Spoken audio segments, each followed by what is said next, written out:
संतप्त मानस शांत हों, जिनके गुणों के गान में वे वर्धमान महान जिन विचरे हमारी ध्यान में। प्रवचनसार परमागम की 17वीं और 18वीं गाथा चल रही है।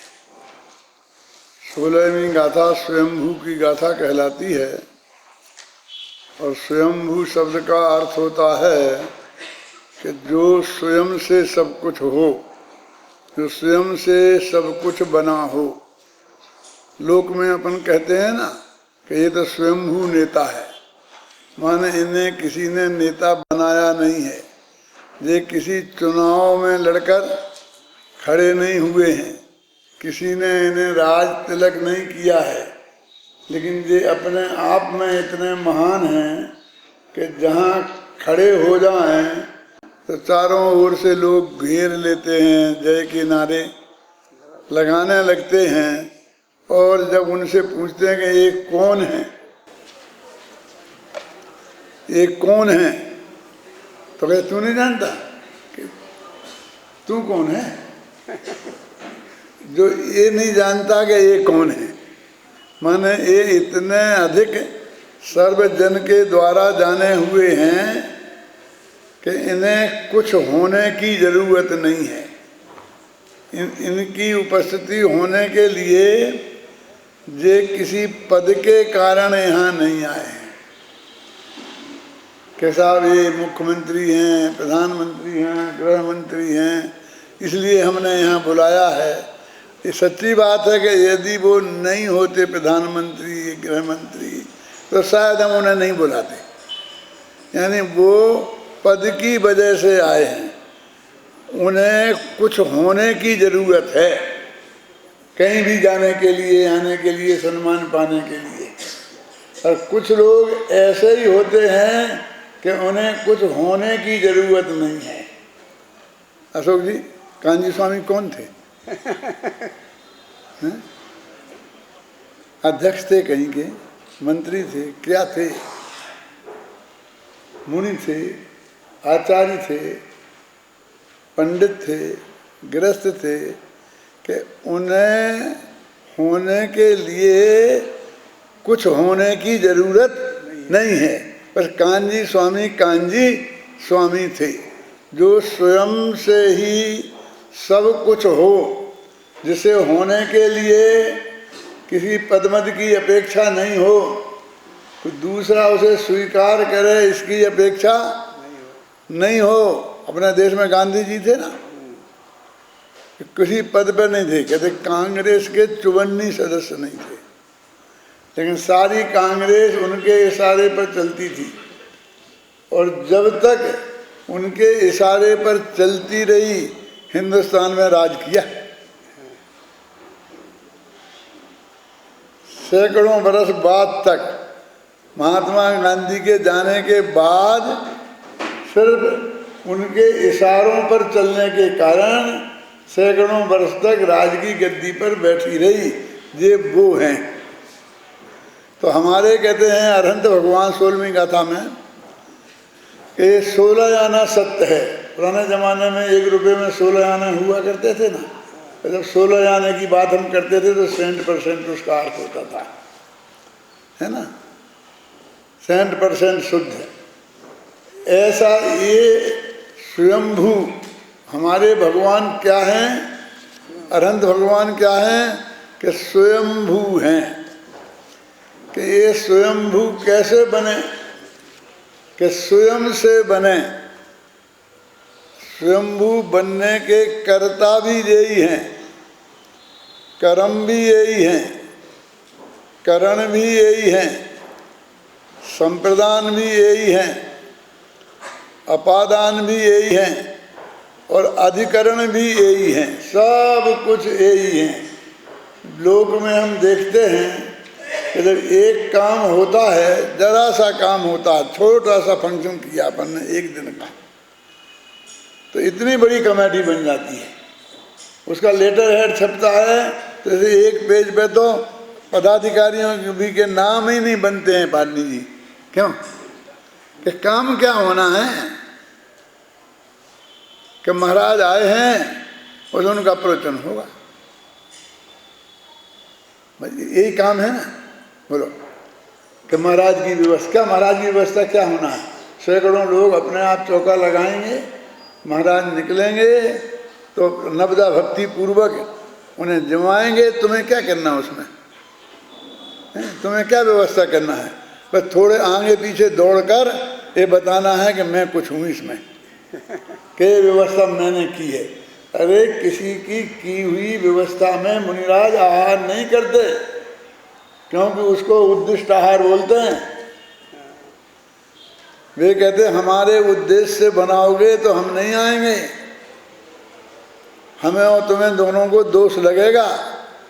तुम उसका व्यवस्थापक है कि जिसके व्यवस्था में यदि वे आहार करें तो लेने वाला और देने वाला दोनों ही दोषी कहलाते हैं। कि कैसा धर्म है ये, देखो तो है। और हम उस व्यवस्था के इतने लंबे लंबे नीचे नीचे से, और फिर कभी कभी इस पर वो झगड़ा हो जाता है कि नीचे नाम किसका ऊपर नाम किसका, और इस चक्कर में फिर निपटाना पड़ता है। कम्युनिटी बैठती हैं, न मालूम क्या क्या होता है, मुकदमे चलते हैं।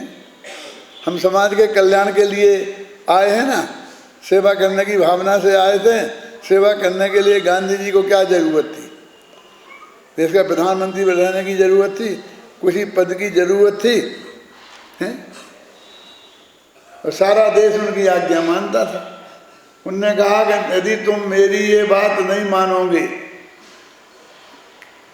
कि तो मैं आमरण अनशन करूंगा, मैं खाना नहीं खाऊंगा। ये कोई नई बात थोड़ी थी, ये तो हमारे घर में रोजाना होता है। ये जो उपवास वाली पद्धति है अपनी बात मनवाने की, ये हमारी पुरानी पद्धति है। हर बहू जब नाराज हो जाती थी तो खाना छोड़ देती थी, तो सास ससुर सब ठिकाने आ जाते थे और मना मनू के बहू को खाना खिलाते थे और उसकी बात मान लेते थे कि नहीं।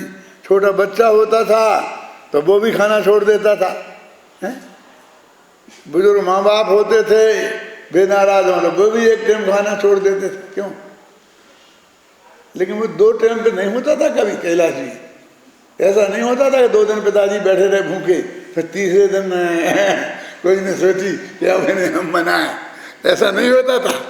मैंने वो हमारा प्रोग्राम जो बहुत पुराना था भारतीय संस्कृति का, वो एक ही दिन में निपट जाता था, वो कुछ घंटों में ही निपट जाता था। गांधी जी ने वो कमाल सारे देश में कर दिखाया। सारे देश वालों से कहा कि तुम आपस में लड़ना बंद नहीं करोगे, कौन? हिंदू मुसलमान, तो मैं खाना नहीं खाऊंगा। आ गए दोनों हाथ जोड़ के कि नहीं महाराज हम नहीं लड़ते हैं, आप तो खाना खाओ। शांति की उनने क्या किया बोलिए? और हमारे प्रधानमंत्री किसी को यहाँ पर ये नहीं करने दिया जाएगा, हिंसा नहीं करने दी जाएगी, कि दूसरे के विरुद्ध ये नहीं करने दिया जाएगा, परमानेंट ऑर्डर है, गोली से उड़ा दो, इससे कर दो, ये कर दो, ये कर दो। हम तो ऐसी व्यवस्था करते हैं, हम तो व्यवस्था बिगाड़ने की व्यवस्था करते हैं। क्यों? बिगड़े नहीं तो फिर हम व्यवस्था काहे की करें? तो कहते हमारे जो भगवान हैं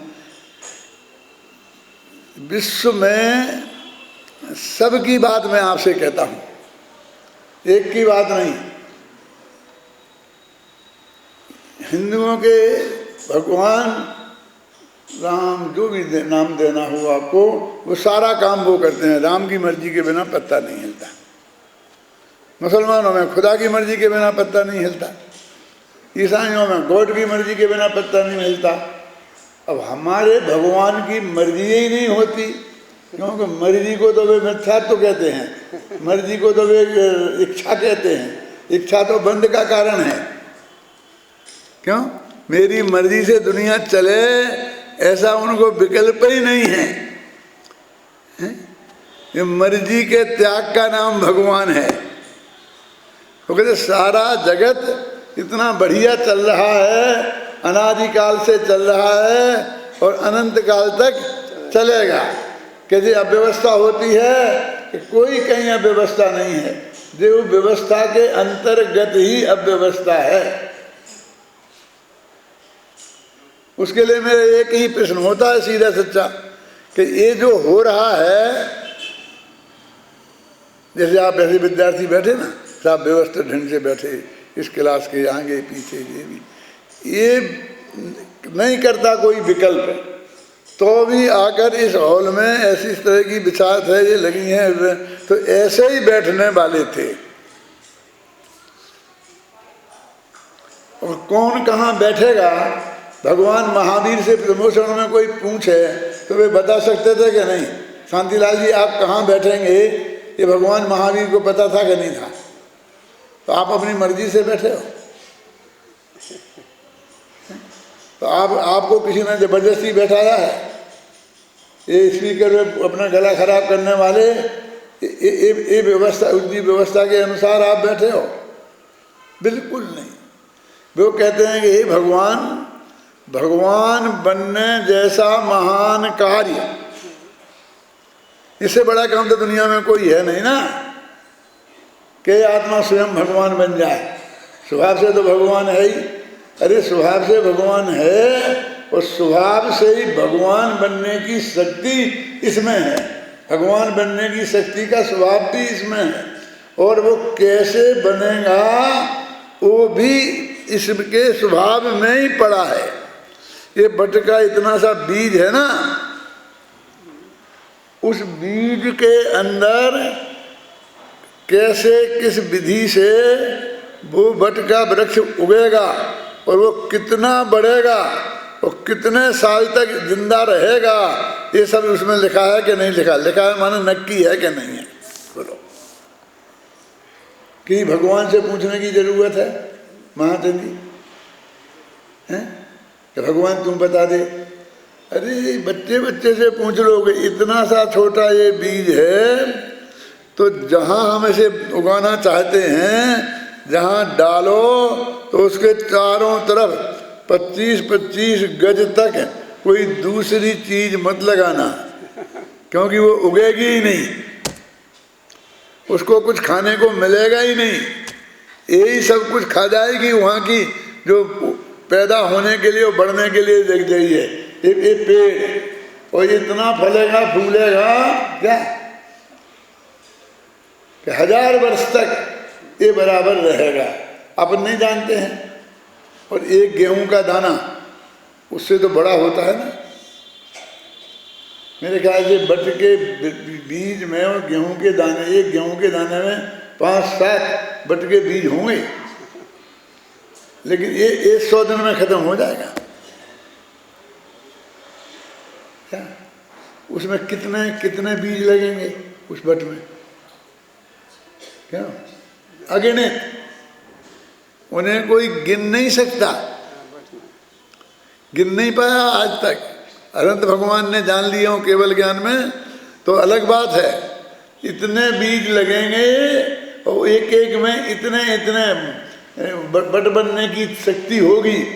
और इस गेहूं के दाने में कि 5-7 बाली लगेंगी, एक एक बाली में 10-10, 20-20 दाने होंगे, तो बहुत से बहुत 150 दाने होंगे बस इसमें, इससे ज़्यादा नहीं होंगी, है ना कि नहीं? अब हमने पैदा किया, बड़ किसने पैदा किया? और तूने गेहूं पैदा किया। अरे वो सब चीज स्वयं से होती है। वो तो कहते हैं भगवान, वो आत्मा भगवान भी स्वयं से ही बनता है, वो स्वयंभू है, उसका कोई कर्ता नहीं है, उसका कोई कर्म नहीं है, उसे कोई दूसरे साधनों की जरूरत नहीं है। वो किसके लिए भगवान बना? आपने ऐसा कहते हुए बहुत लोगों को सुना होगा कि भगवान महावीर ने, बहुत हिंसा हो रही थी जगत में, तो उस हिंसा को मिटाने के लिए दीक्षा ली। तो उनने हिंसा को मिटाने के लिए दीक्षा ली। तो मैं ये कहना चाहता हूँ, आओ साहब, कटारिया जी आए हैं, भगवान महावीर ने दीक्षा ली काय के जगत से हिंसा रोकने के लिए। तो अशोक जी मैं आपसे पूछता हूँ कि उनको जाकर के तत्काल जहाँ वो यज्ञ हो रहे थे ना, पशुओं को होमा जा रहा था, वहाँ जाकर तत्काल उन्हें रोकने का प्रयास करना चाहिए था ना। लेकिन वे तो आत्मा के ध्यान में बैठ गए। वो लगातार 12 वर्ष तक, 12 वर्ष में तो कितने पशु कट गए होंगे, कितनी हिंसा हो गई होगी। किसी अहिंसक को यदि किसी के बचाने की सामर्थ्य है तो वो बचाने में इतनी देर लगाएगा। इससे ये बात सिद्ध होती है कि वो किसी दूसरे को बचाने के लिए दीक्षा नहीं ली थी, उनने आत्मा के कल्याण के लिए दीक्षा ली थी। अथवा इससे भी आगे कहो तो उनका ये राग जगत से हट गया था, घट गया था। उनकी वो सहज वृत्ति थी जो उनके अंदर से प्रकट हुई थी, और उस वृत्ति में से वो अनंत ज्ञान, अनंत सर्वज्ञता और केवल ज्ञान निकला था। इसलिए उनको स्वयंभू कहते हैं। आपने जैनियों में बहुत कम सुना होगा ये स्वयंभू शब्द, हिंदू धर्म में बहुत चलता है। शंभो शंभो, शंकर भगवान को शंभू कहते हैं ना। क्यों कहते हैं? इसीलिए कहते हैं कि वो जो कुछ बने हैं वो स्वयं से बने हैं, किसी के सहयोग से नहीं बने हैं, इसलिए उन्हें स्वयंभू कहते हैं।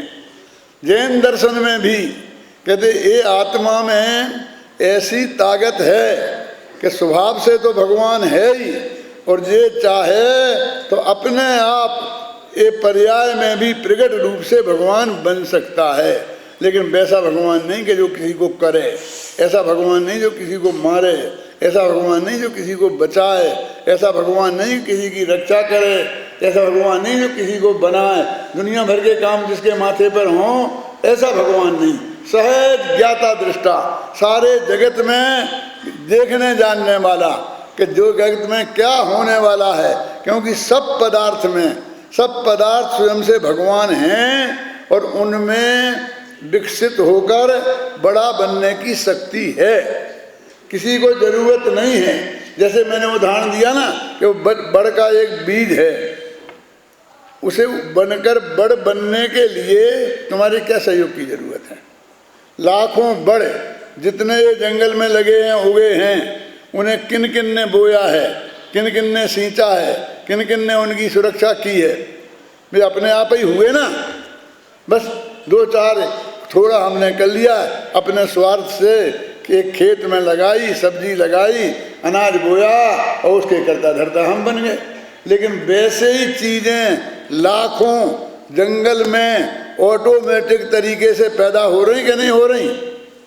वहाँ तक ये लिखा है श्री कृष्ण भगवान के संदर्भ में कि जन्म समय नहीं मंगल जाके और मरण समय नहीं रोवन हारा। जब जन्म हुआ तो जेल में हुआ।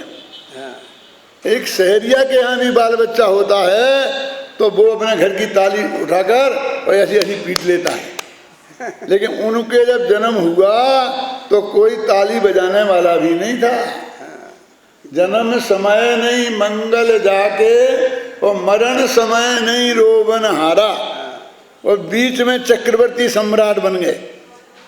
बीच की कहानी कितनी लंबी चौड़ी है उसको कहने का भी अपने आप समय नहीं है, लेकिन जन्म से लेके मरण तक मुझे कभी कभी बहुत विचार आता है कटारिया जी कि जब ये मालूम था कंस को और सबको मालूम था, देवकी को मालूम था कि ये मेरे बच्चे से ये कंस की मौत होगी, तो उनने क्या उपाय किया कि दोनों को जेल में डाल दिया है कि इनके बाल बच्चे ही नहीं होंगे।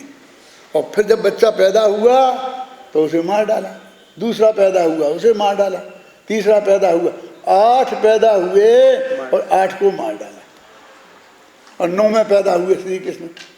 जिसे लड़की से मरना था उसे नहीं मार पाए। अब मैं एक गजब की बात ये कहता हूँ कि व्यवस्थापक कितने होशियार थे। मेरे जैसा आदमी कोई उनके पास नहीं था क्या?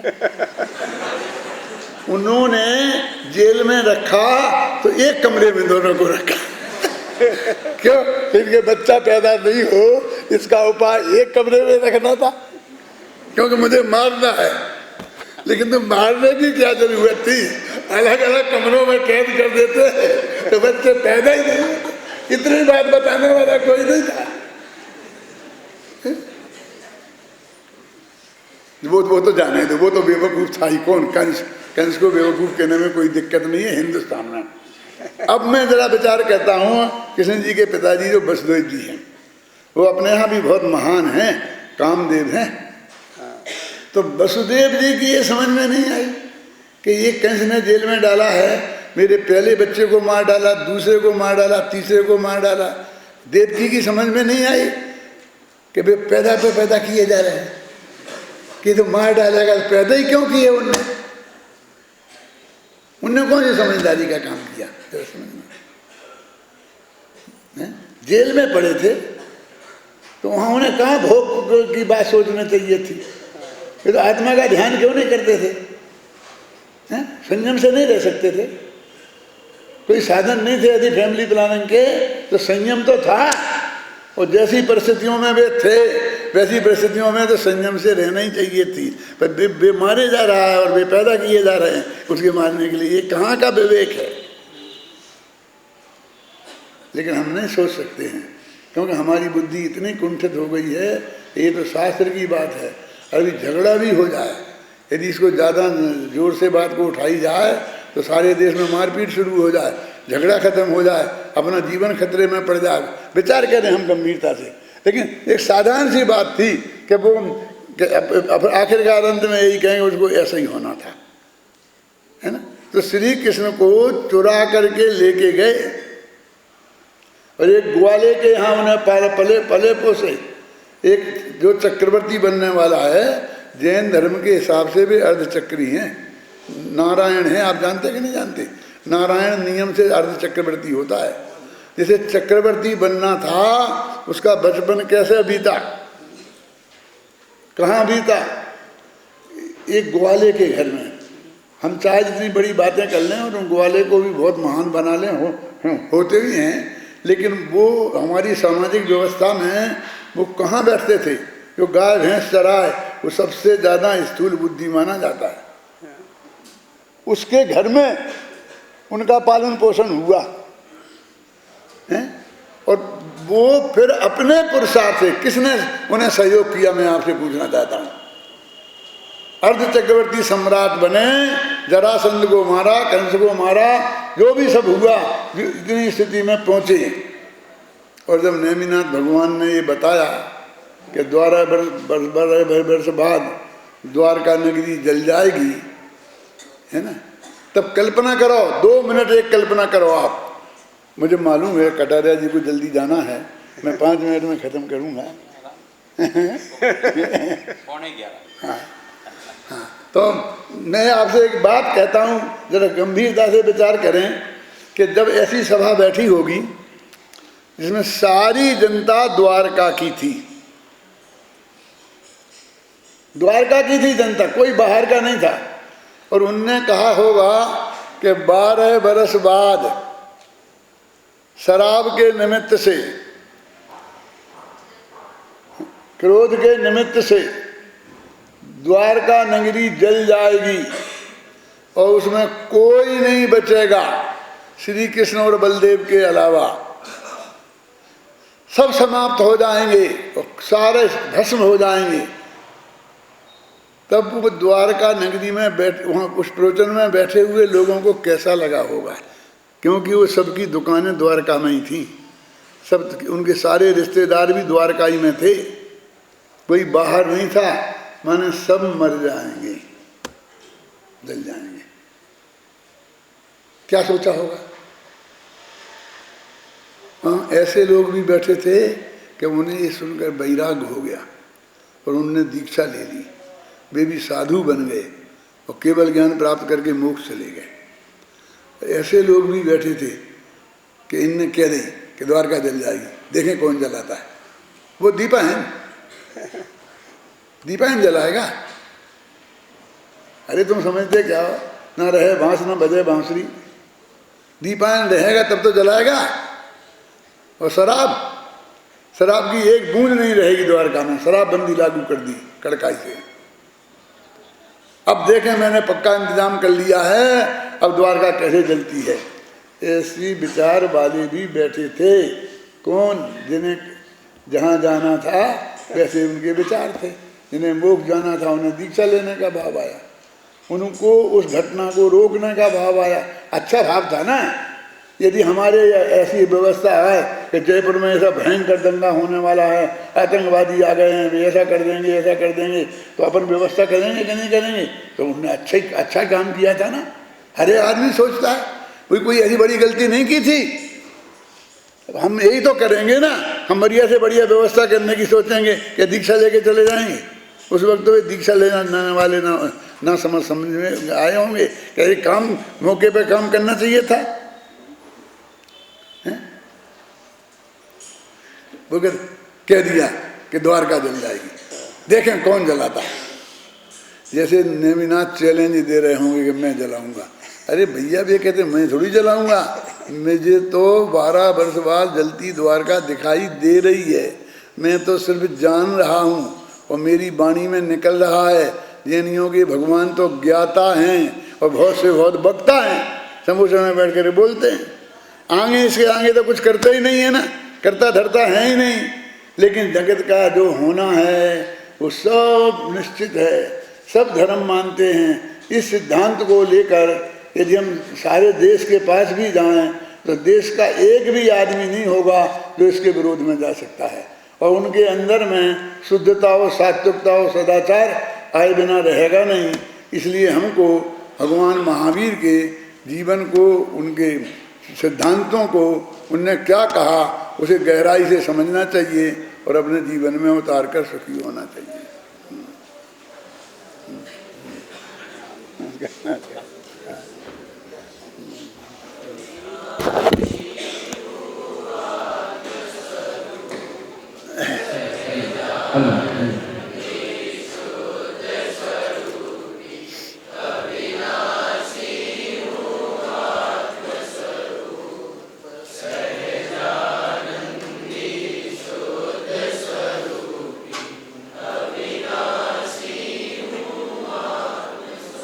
अभी हम सभी ने तत्ववेत्ता डॉक्टर हुक्म भारी साहब का प्रवचन सुना। संक्षिप्त